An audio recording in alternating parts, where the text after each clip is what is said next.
क्या कहेंगे, ये लोग तो आजकल ऐसे लोगों की बुद्धि खोई है कि लोग अपना ही भला बुरा भूल गए, इन्हें इतना भी ज्ञान नहीं रहा। लोग समझते हैं, लोगों को लगता है हम बहुत पढ़े लिखे हो गए हैं, लोगों को लगता है साहब हमने अपना स्टैंडर्ड मेंटेन कर लिया है और अब हम बड़े समझदार हो गए हैं, बड़े पढ़े लिखे हैं, ग्रेजुएट हैं, और हमें लगता है कि इनकी बुद्धि खराब हो गई है। इनसे तो वो बिना पढ़े लिखे वो अंगूठा टेक लोग अच्छे थे कि अगर कोई कपड़ा फट जाता था, उसमें कोई विल हो जाता था, हॉल हो जाता था, छेद हो जाता था, तो उसको मर्यादा को बनाने के लिए, मर्यादा रखने के लिए उस पे कपड़ा लगा लेते थे। लगाते थे कि नहीं? क्या बोलते थे उसको? टिकरी यानी क्या? प्योंदा, जो कुछ भी हो। और कहीं कहीं पर थिंगरी बोलते हैं, कहीं कहीं पर टिकरी बोलते हैं, अब इनके यहाँ प्योंदा बोलते हैं। तो वो कुल मिला के अपनी मर्यादा बना के रखते थे। पुराने कपड़े पे भी कपड़ा लगा करके अपनी मर्यादा को रखते थे। और ये इतने पढ़े लिखे हो गए कि अब ये दुकान पे ही जाके फटे कपड़े लेके आते, आंखों के सामने वो फटे कपड़े देता, और साहब वो साजे वालों से ज्यादा महंगे देता है फटे वाले। देखो, समाज की दो ही सबसे बड़ी कुरीति हैं, एक फैशन और एक व्यसन। ना तो व्यसन भी इतनी जोर से फैला साहब, ऐसा व्यसन फैला कि व्यसन ये पुरुष समाज को नहीं जीने दे रहा, और फैशन ये माताओं में भी इतनी इस समय होड़ लगी फैशन में, इनमें तो साहब ऐसी आग लगी फैशन की पूछो मत।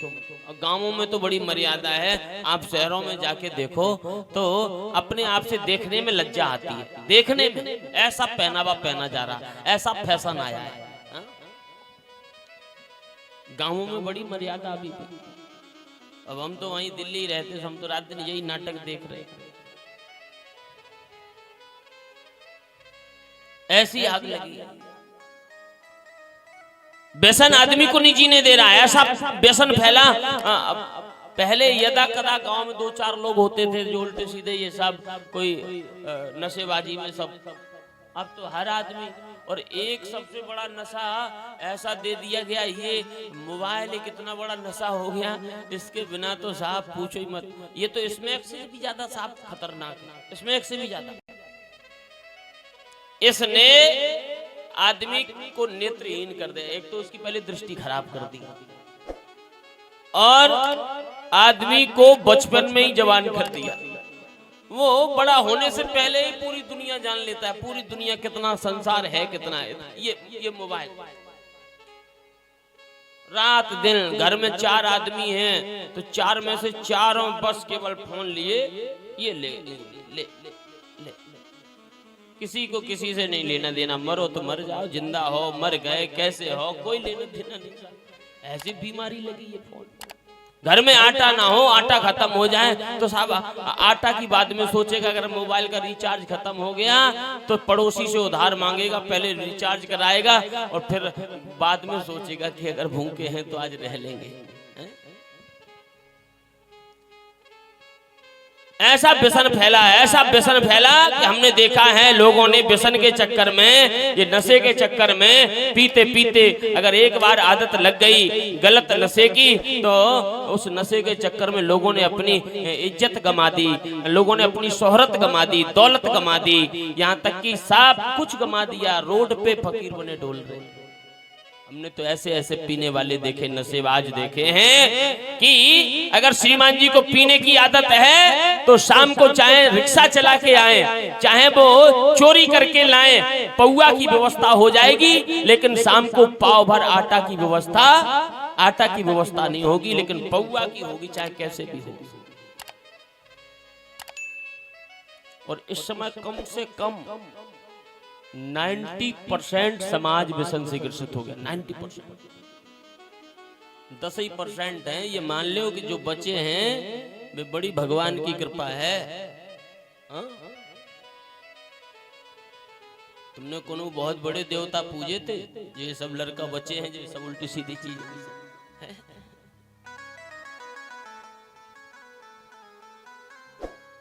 90% बड़ा सौभाग्य मानिए, ये बहुत बड़ी तपस्या मान लीजिए कि आपकी सारी तपस्या सार्थक हो गई कि अगर आपके बच्चे ठीक निकल गए, इन सब चीजों से बच गए, अगर बहुत बड़ी साधना हो गई पूरी। व्यसन इन्हें नहीं जीने दे रहा, फैशन इन्हें नहीं जीने दे रहा। ये शहरों में जाके देखो आप, ऐसा पहनावा पहना जाता है, कपड़े पूरे पहने पर बदन पूरा दिखाई दे रहा है, ऐसा पहनावा पहना जा रहा। हित अनहित पशु पक्षी जाना, इतना तो बोध जानवरों को होता है, पक्षियों को होता है कि हमारा हित कायम है, अनहित कायम है। क्या हम इतना भी भूल गए? हमें इतना भी ज्ञान नहीं है कि इसमें हमारी मर्यादा रहेगी या जाएगी, इसमें हमारी इज्जत रहेगी या जाएगी, इसमें हमारी प्रतिष्ठा रहेगी या जाएगी। एक बात ध्यान रहे, एक स्त्री के पास दो परिवारों की जिम्मेदारी होती है, दो परिवारों की। अगर उसका थोड़ा भी समाज में पैर हिल जाए, थोड़ी भी वो अगर चूक जाए, तो दो घरों के सिर नीचे हो जाते हैं, दो घरों का मान चला जाता है। अगर थोड़ा भी पैर ऊपर नीचे हो जाएगा, दो घरों की जिम्मेदारी होती है। लोगों ने घर बड़े सजा रखे हैं, हमें तो बड़ी कभी कभी शर्म आती है। लोगों ने बोर्ड लगा रखा है, ये बहुत बड़े आदमी हैं। लोग अपने मुंह से खड़े होकर कहेंगे हम साहब बड़े भले आदमी हैं, भले आदमी। उन भले लोगों के यहाँ जो अपने आप को कहते हैं हम बहुत बड़े आदमी हैं, बहुत बड़े, उन बड़े बड़े लोगों के यहाँ जाते हैं तो बड़ी हंसी आती है, शर्म भी आती है। लोगों ने घर को खूब सजा रखा है, ये पर्दा, वो पर्दा, यहाँ पर्दा, टीवी पे पर्दा, अलमारी पे पर्दा, कूलर पे पर्दा, बाथरूम में पर्दा, बेडरूम में पर्दा, जहाँ देखो वहाँ पर्दा। लेकिन शर्म तब आती है जिन लोगों को घर में पर्दे में रहना था, वो सब चौराहे पे बेपर्दा डोल रहे हैं, शर्म तब आती है। लोगों ने घर पर्दों से सजा रखे हैं, लेकिन जिन्हें पर्दे में रहना था वो चौराहे पे बेपर्दा डोल रहे हैं। एक बात ध्यान रखिए, जीवन में घर में पर्दा लगा देने से कोई पर्दे वाला नहीं होता है। यदि घर वाले पर्दे में रहने लग जाएं, तो फिर घर में पर्दा लगाने की आवश्यकता नहीं है। तो पर्दा घर में लगाने की आवश्यकता नहीं है, बल्कि पर्दे में रहने की आवश्यकता है।